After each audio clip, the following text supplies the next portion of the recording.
Hola, buenas noches.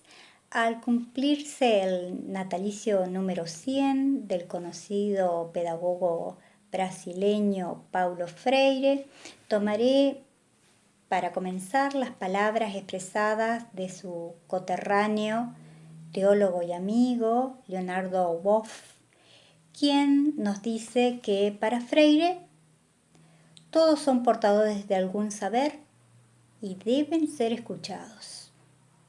Y es que para Freire toda educación es una construcción colectiva, pues somos todos simultáneamente enseñantes y aprendientes los que construimos el saber.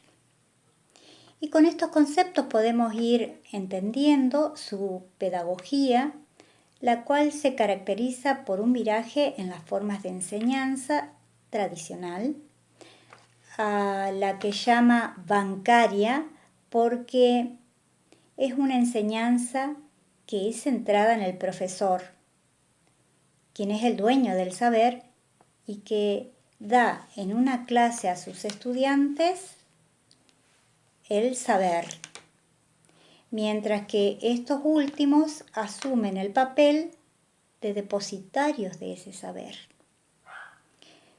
Con su principio del diálogo enseñó un nuevo camino para la relación entre docentes y estudiantes que permite una educación liberadora de los oprimidos, utilizando un método de cultura popular.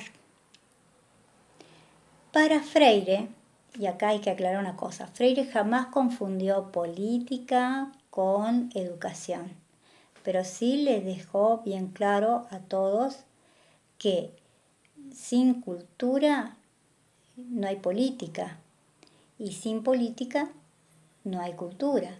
Y el hombre está inmerso en una cultura y por lo tanto tiene que hacerse responsable de ser un hombre político. Es decir, para Freire la cultura del pueblo no puede darse sin la política, y es que la metodología está determinada por el contexto de lucha en que se ubica la práctica educativa, y por lo tanto es el propio cognoscente el que es capaz de transformar su realidad. Así Freire nos da a conocer el concepto de educación y de hombre, que asume su capacidad creativa y transformadora, y también vamos a decir de conocimiento.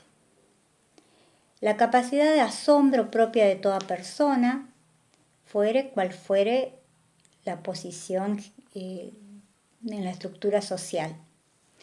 La naturaleza social del acto del conocimiento y la dimensión que tiene este conocimiento. Y sumado a todas estas características, Freire agrega otras más. Dice que la pedagogía tiene la capacidad de movilidad e inclusión, porque se adapta al hombre, al contexto histórico en el que éste vive, al cambio o a la evolución que todo hombre sufre y que obviamente es necesaria. Esta forma de pensar la educación le costó a Freire 16 años en el exilio y hasta su salud, pues fueron dichas en un contexto histórico enmarcado en una dictadura militar. Pero además de todo lo que dijimos de Freire, en la época en que yo estudié en el profesorado, de donde soy recibida como profesora de castellano, literatura y latín, a Freire mucho no se lo daba a conocer. Pero estoy hablando de hace unos cuantos años atrás, porque no quiero decir décadas atrás.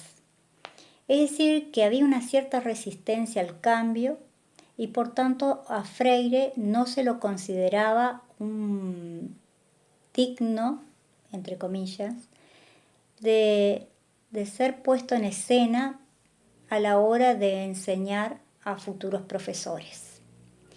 Y es que todavía había una enseñanza tradicional que no permitía esto, no se podía dar la oportunidad de enseñar a Freire, y todavía estábamos de alguna manera bajo esa sombra del proceso o de la dictadura militar. Por lo tanto, Freire para muchos era como una mala historia. No fue hasta bastantes años después de ser egresada que comencé a hacer cursos y posgrado que hablamos de Freire. Fue encontrarme con un pedagogo que daba a entender que tiene que existir un diálogo entre el docente y el estudiante, un diálogo pedagógico, donde realmente el docente escuche al estudiante, donde ese escuchar y ese estar atento a lo que dice el grupo de estudiantes le pueda al docente permitir tener una información riquísima en lo que puede dar y cómo llegar a esos estudiantes, cómo educarlos. Pero no porque se le da el conocimiento, sino porque se construye entre ambos en el aula. Y también tener en cuenta esos conocimientos previos que tienen los estudiantes, que también son riquísimos y que antes no se tenían en cuenta. Es decir, por conocimientos previos, nosotros los docentes, entendemos que el alumno, el estudiante, ya llega con una cultura, ya llega con un conocimiento de la lengua, conocimientos del contexto en el que vive, ya tiene intereses propios. Entonces, es beneficioso poder escucharlos y saber cuáles son esos saberes previos de este estudiante para la hora de que tengamos que hacer una planificación de clase.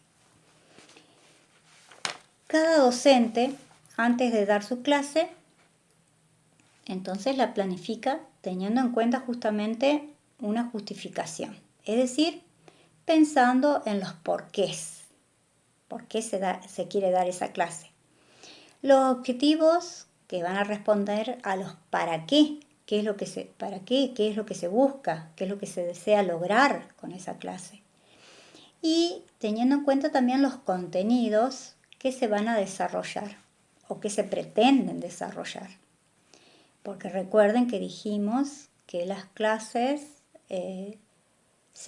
todo conocimiento se construye en la clase. Entonces es importante tener en cuenta que uno debe tener la flexibilidad de variar, de cambiar la clase. Y a veces cambia enormemente. Por más que uno tenga planificado de la mejor manera, con otros grupos ha funcionado determinado texto, la clase ha funcionado así, y cada grupo es diferente. Entonces tenemos que poder darnos cuenta, entender eso. Entonces, sinceramente no creo que haya hoy en día un docente que al dar su clase no indague antes en esos saberes previos de los que estábamos hablando recién.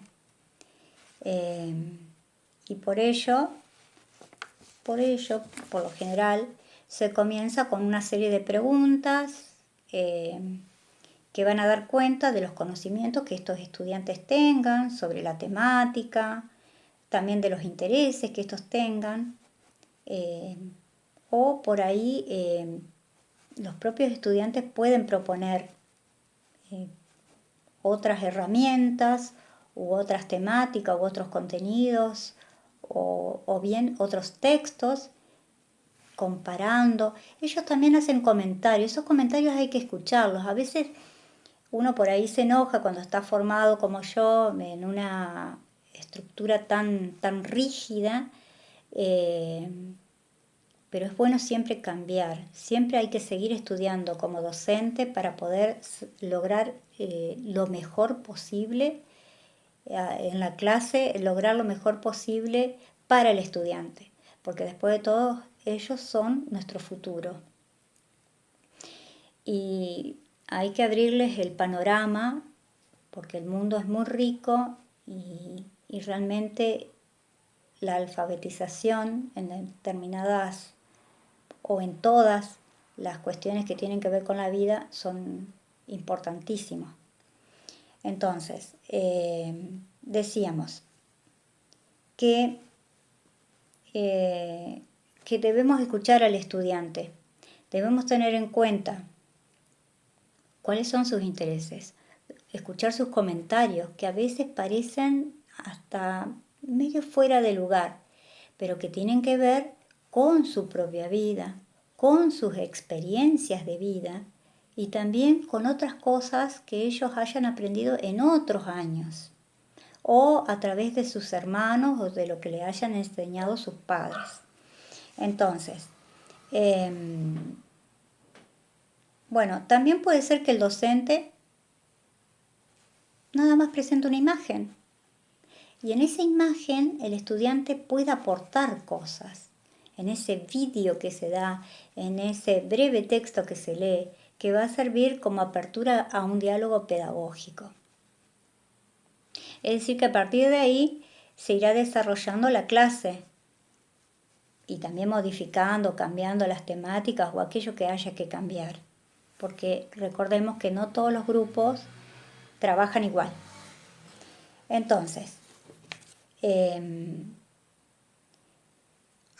vamos a ir desarrollando los contenidos hasta llegar al final de la clase, dejando unos minutitos, siempre lo hacemos los docentes, y redondeamos, hacemos un cierre, para que al chico le quede claro qué es lo que se dio, qué es lo que se pretendió con esa clase, y también tomando las ideas que hayan surgido de parte de ellos. Es importantísimo y hay una valoración del otro en ese contexto que